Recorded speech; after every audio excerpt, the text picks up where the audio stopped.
welcome to Brothers of the Word, because, brother, you need the Word. And we are forecast by all economic experts that we're heading into some tough times.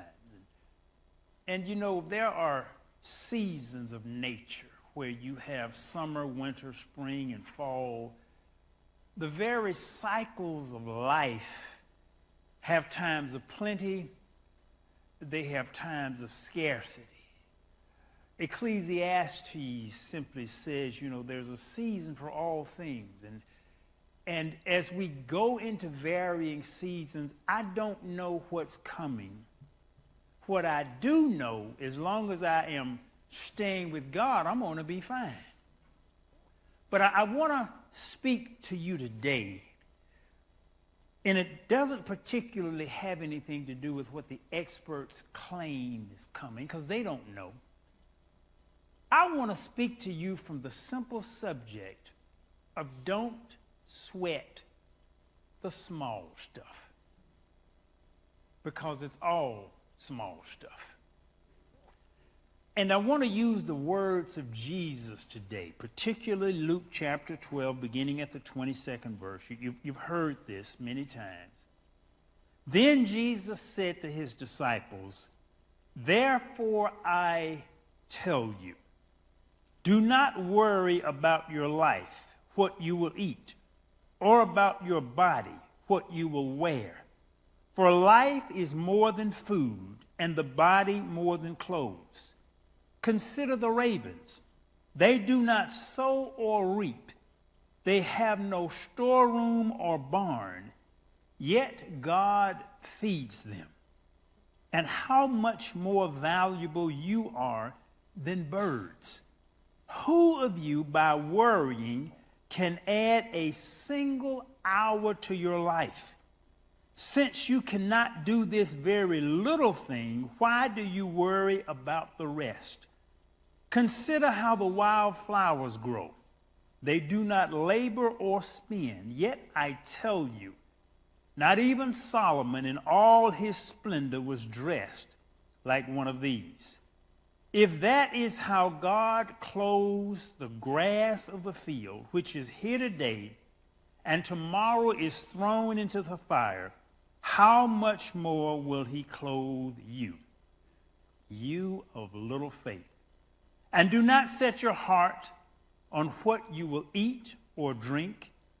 Do not worry about it, for the pagan world runs after all such things, and your Father knows that you need them. But seek his kingdom, and these things will be given to you as well." Jesus specifically tells us not to worry about four things. But I must admit, these four things are not small stuff. They're actually kind of big, especially a couple of them. First thing he says is, don't worry about your life. That's kind of big. Don't worry about your life. So I believe Jesus here, he starts with a thing that all of us by natural logic would say, that's big.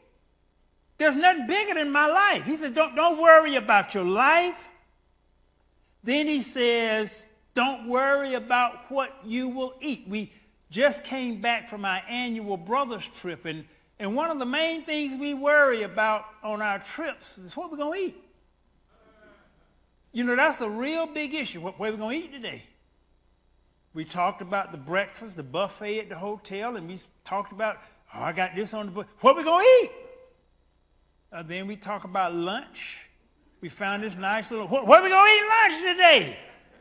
And we talked about all of the food on the lunch. We found this nice little health restaurant, had juice and all this pizza. The pizza was just, we just talked about this pizza, and woo, I just gorged myself so much. I ate so much, I had to let my watch out a notch. I couldn't even, I said, I've heard of letting your belt out. I ate so much, I had to let my watch out a notch. And we were just eating, and James and I, we were at lunch one day, and James had ordered a pizza, and I said, I've eaten already too much. I'm just not going to eat much. I'm just getting a salad until dinner. And because we were in a country that spoke Spanish, I had to put it in a little translator app and showed him the translation on what we wanted. I wanted a salad and a pizza. And he brought James's pizza, and about 5 minutes later, I just finished eating my salad. He brings me a big pizza. I said, what in the... And I said, well, he done already brought it. Evidently, I paid for it. And the pizza was delicious. So I said, and James had asked me, he said, you want any of my pizza? Because this is a big pizza. I said, no, I'm not going to eat any of that pizza because I got to eat dinner, and I'm not that hungry. That's why I'm eating the salad right now, because I ate so much last night at dinner. So I don't even want a slice of your pizza. The man brings me a whole pizza. I ate all of that pizza except one slice. So when Jesus says what you will eat, that's no small things. Matter of fact, some of you all are not even listening to me right now. Some of you all are wondering, what are you going to eat as soon as you leave church today? So what you will eat is a big deal. He says, don't worry about your body. That's a big deal. I mean, I worry about my body, and as you get older, your body just doesn't feel the same. It doesn't look the same. You have to take more care of it. You have to be more concerned. So Jesus said, look, don't worry about your life. Don't worry about what you will eat. Don't worry about your body. And finally, he says, don't worry about what you wear. I mean, there's some of us who've stood in front of our closet this morning trying to figure out, you're not worried about what the preacher's going to preach. You're not wondering, I wonder, is he going to bring a real insightful message today? No, you're wondering what you're going to wear. Some of you all are wondering what you're going to wear tomorrow. So Jesus named 4 things, and I must admit, 3 out of those 4 things are big. See, I don't generally worry about what I'm going to wear because I wear the same stuff. I wear the same pants, basically the same shirt, the same socks, the same shoes, and I have multiples of each, but I don't worry about style. I wear the same thing almost every day, 90% of the time, so I don't worry about what I'm going to wear. But I do worry about my life, I do worry about my body, and I do worry about what I'm going to eat. So Jesus says, don't worry about any of these 4 things. In other words, to put it in the modern vernacular, Jesus says, don't sweat the small stuff, because it's all small stuff. And oftentimes in life, we focus on so much, and in truth, it's really small. The big thing is our eternal life. But when is the last time you've heard anybody worrying about their eternal life? When is the last time you heard anybody talking about that? Crime rate, political races, the economy. When you look at what America is concerned about when they do the polls, now it varies. The number one thing in the polls right now is the economy. Then you have crime. Then you have some of the other social issues. Not once have I ever seen a poll that says, even in the top 10, their eternal life. Nobody worried about that. That's a big thing. All the other stuff that's on the poll list of what Americans are worried about, it's all small stuff. Don't sweat the small stuff, because it's all small stuff. Matthew 6:34 says, therefore, do not worry about tomorrow, for tomorrow will worry about itself. Each day has enough trouble of its own. And do you know, when you handle today properly, tomorrow has a remarkable tendency to take care of itself. If I do what I'm supposed to do today, somehow tomorrow takes care of itself. It's usually when I don't do what I'm supposed to do today that I have issues tomorrow. But if you handle today properly, tomorrow somehow miraculously turns out extremely well. And we've got to learn how to focus on today, because you can't change yesterday. That's why Paul says, forgetting the things of the past. You can't change one thing about what happens today, and tomorrow is not guaranteed. What you can focus on and what you can handle, and if you do what you need to do right now, it makes a difference. It's why I appreciated Genesis' message so much when she just talked about the rhythms of weakness. How many of y'all have rhythms of weakness? You go through these ups and downs of where you're doing really, really good at one point, and then you get to a point and you say, what happened? What happened? Some of you got issues, and one of the biggest things that's going to be coming up in the New Year's, the number one thing is people are going to save money, I'm going to lose weight. Those are the two top New Year's resolutions. And in January, first week of January, you're going to be on it. Then come March. What happened? What happened? It's the rhythms of weakness, and we get strong, we get weak, and this morning I just made up in my mind. I said, look, and it wasn't so much that I made it up in my mind as this message is more for me than you, because I was just worried about some stuff. Business stuff now is going through a tough time. Things are down, and we're going through some of the toughest months we've ever gone through. And yet, as I look at it, even though we're going through a tough month, it's where we were 3 years ago.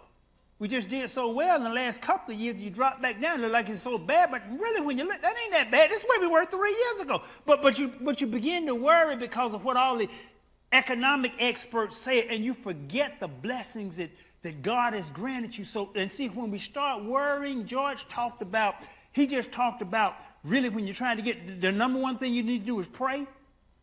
I was praying about that thing. So you can pray when stuff is looking kind of rough. You can really pray hard and heavy then and sincere.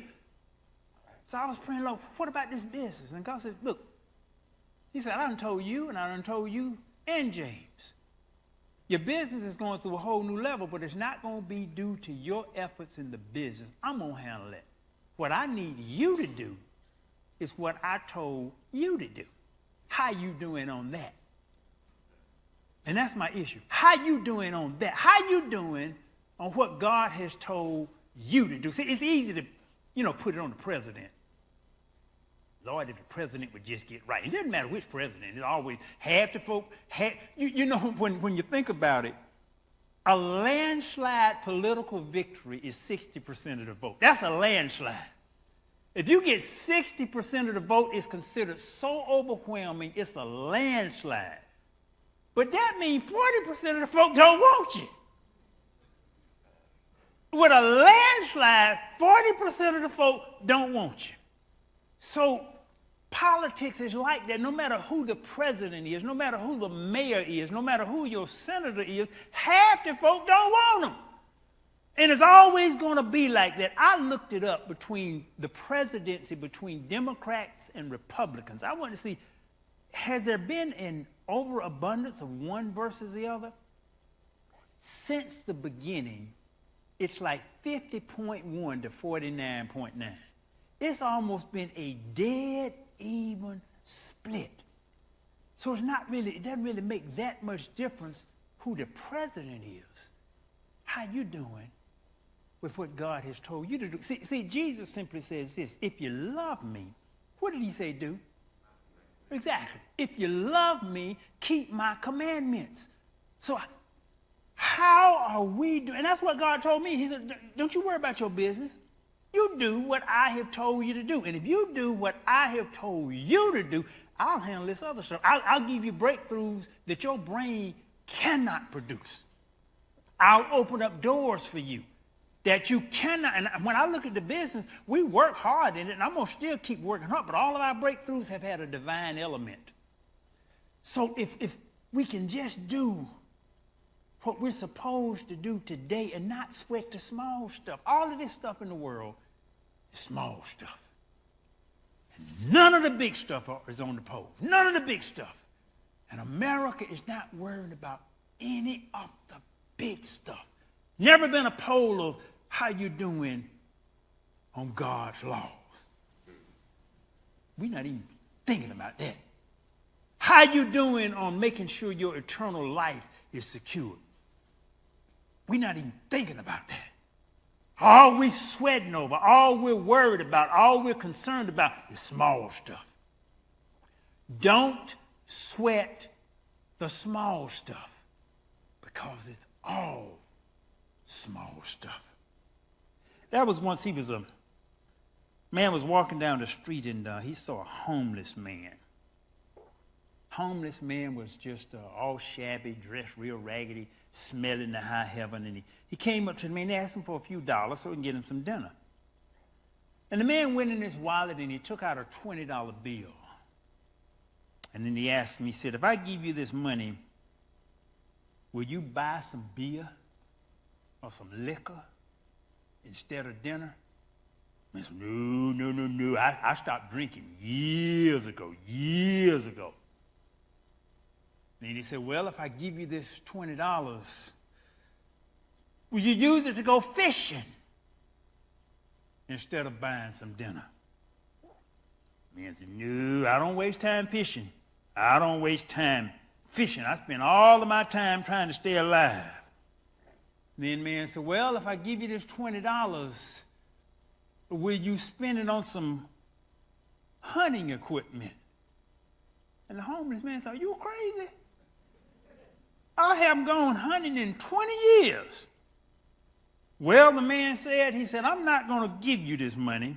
Instead, I'm going to take you to my house for a shower and a terrific dinner cooked by my wife.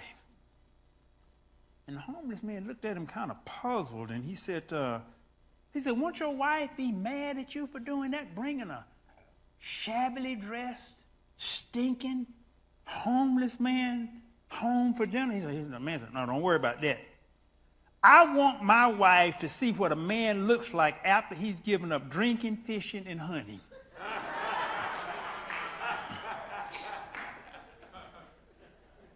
And sometimes we got to learn how not to worry about the small stuff. And then we got to realize it's all small stuff. And some of us right now, we're so worried about so many little things. 97% of the things that we worry about don't happen. And the 3% of the things that we do worry about that do happen, half of those we can't control. And if we do what we're supposed to do today, even that half of that 3% won't bother us. How are we doing about the big stuff? How are we doing about our eternal life? And I'm not telling you not to worry about your life. I'm not telling you not to worry about what you eat. I'm not telling you not to worry about your body. And I'm not telling you not to worry about what you wear. What I'm simply saying is this. Don't let that put you into a state of anxiety.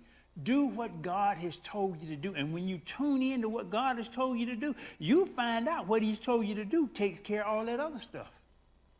It really does. See, if you listen and you listen to his commands, it takes care of your life. It takes care of your body. Even his commands take care of what you eat. I got so many commands. Just if you truly listen, the problem is we just don't want to hear it. We really, really don't. He'll even control what you wear.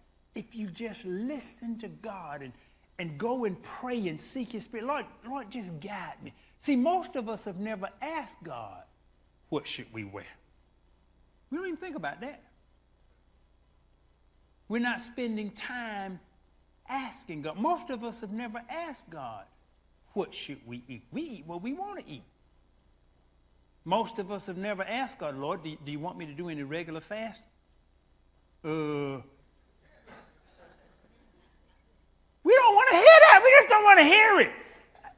look, people, I'm not condemning anybody because I don't want to hear it. I hear the Lord tell me to fast for 3 days. I don't want to go for no fast. I just don't want to do it. So many times we will seek God, but we really don't want to hear God. We only want God to confirm what we already want to do. But we don't want God to lead us into a path that we're not traveling, a path that may be difficult. Now, see, I'm going to Iceland this January. I am going to the Philippines in July. And I'm asking God, I said, Lord, why couldn't you tell me to go to the Philippines in January and Iceland in July? That make a lot more logical sense to me. The Philippines will be nice and warm in January, and then Iceland will be nice and warm in July. Why do you have me going in reverse logical order? I don't want to do that. But God will often instruct you because there may be some things that you may need to go through. And you don't understand. That's why parents will often instruct children, and there are some things they don't want to go through. They don't understand it until later. Don't sweat the small stuff because it's all small stuff. There was a pastor, and he was on a flight. And the pilot announced over the PA, he says, we're getting ready to go into some turbulence. We're going to suspend all of the beverage service and the food service. Buckle your seatbelts because there's some real heavy-duty turbulence up ahead. And the pastor looked around and he could see all of the adults were just kind of a little nervous the way the pilot was talking about all this turbulence ahead. And all of a sudden they hit the turbulence and the plane just went to shaking. And the pastor was looking around, and he said, everybody, they were getting more and more nervous. But he noticed this little girl that was sitting across the aisle from him, and she was coloring in a coloring book. And even though the plane was shaking and it was shaking her crayon, she was just as peaceful and just as happy looking. And then the plane hit an air pocket and just dropped. I don't know whether you all have ever been on a plane like that before and it hit an air pocket and it just dropped. That's half scary. A real scary was I was in a plane and I hit an air pocket and the plane just dropped and I was driving. Whole different level of fear. But the plane just dropped. And just all of the passengers, woo, woo. And the preacher would just hear, Lord Jesus. Jesus. Folk find Jesus real quick when stuff happens. Jesus. And he noticed the little girl. Even with the drop, it skewed her crayon over the book. But she wasn't worse. She went right back to her crayon and just drawing. And it went all through this rocking and reeling. And folk were just sweating and nervous. One person had been hearing them throwing up. So everybody just going through some stuff. And finally the plane landed safely. And the pastor he was leaving. The little girl stood. He walked over to the little girl. He said, look, I just got to ask you. I noticed while the plane was going through all of this, you just didn't seem to be afraid. He said, is it just that did you not see all of the stuff that was going on? Did you not know what was happening? Did you not realize the plane would be in danger? And did you not understand? She said, no, that wasn't it. He said, well, why? Why were you so calm when all of these adults were just so nervous? And she says, because my daddy is the pilot and he's taking me home. With all of this stuff that's going on in the world, what I understand is my daddy is the pilot. My daddy got all this stuff in control, and my daddy has told me, don't sweat the small stuff, because it's all small stuff. So when we look around and you're going to see, Jesus told you, look, you're going to see wars and rumors of wars and stuff that's happening all over. You're going to see all of that. It's going to be, you're going to see earthquakes and now storms and all this stuff is coming. And you're going to see all of this stuff. You're going to see famine and pestilence and plagues and all this stuff. It's all small stuff. Don't sweat the small stuff, because it's all small stuff. The only thing that matters is that you are right with God. That's all that matters. And when you are right with God, he handles all of the other stuff. That's why Jesus tried to tell you, look, if my Father, he says, not a sparrow, which is the smallest of birds, not a sparrow falls to earth. What that meant was not a sparrow dies outside of the will of my Father.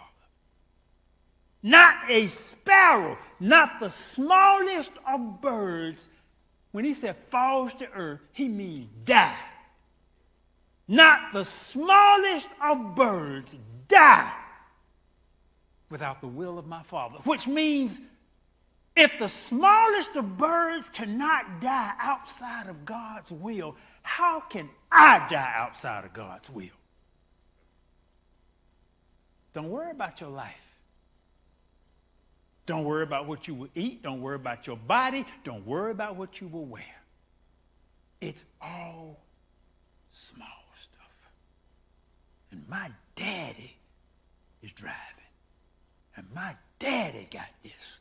So when I understand my daddy got this, it changes everything. There's a book that, and I don't generally recommend any books outside of the Bible. I don't remember but one I've ever recommended, and that was The Slight Edge, which is really a habit-forming book. But there's another one I'm going to really highly recommend that you read. And the book is actually entitled, the title of today's message. It's called Don't Sweat the Small Stuff, and it's all small stuff. And it's by a gentleman named Dr. Richard Carlson. Don't sweat the small stuff, and it's all small stuff. Simple ways to keep the little things from taking over your life.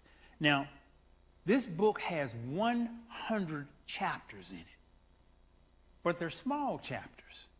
Each chapter is only about 2.5, 3 minutes long.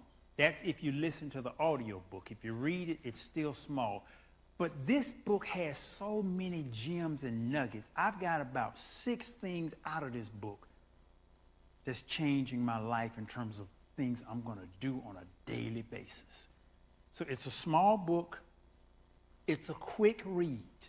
If you can get the audio version, I recommend the audio version. If not, if you like to read, just get the print version. Don't Sweat the Small Stuff.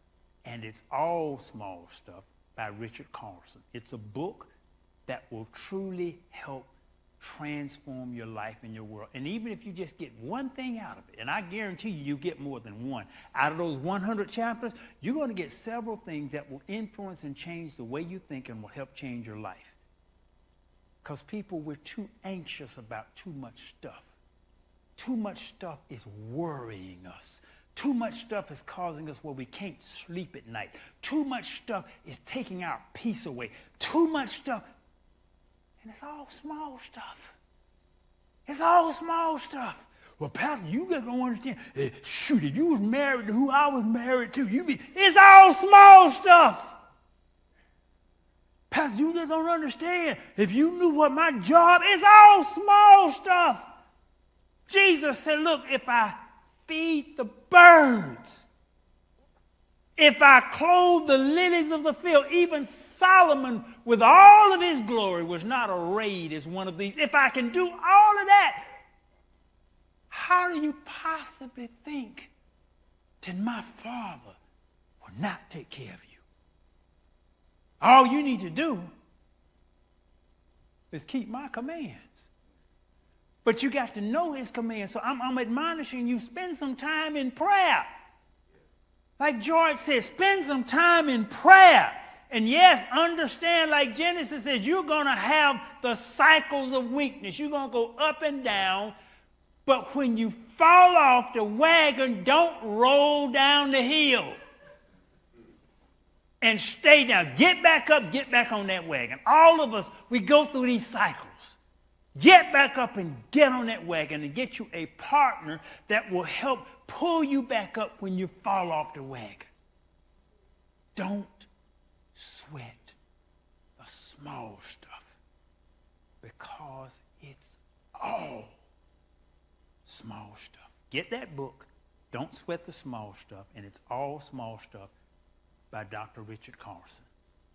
It will help to change and transform. Out of those 100, you're probably going to have a bare minimum of 3 of those. It's going to make some major influential changes in your world. As Jesus said, don't worry about your life. Don't worry about what you shall eat. Don't worry about your body. And don't worry about what you shall wear.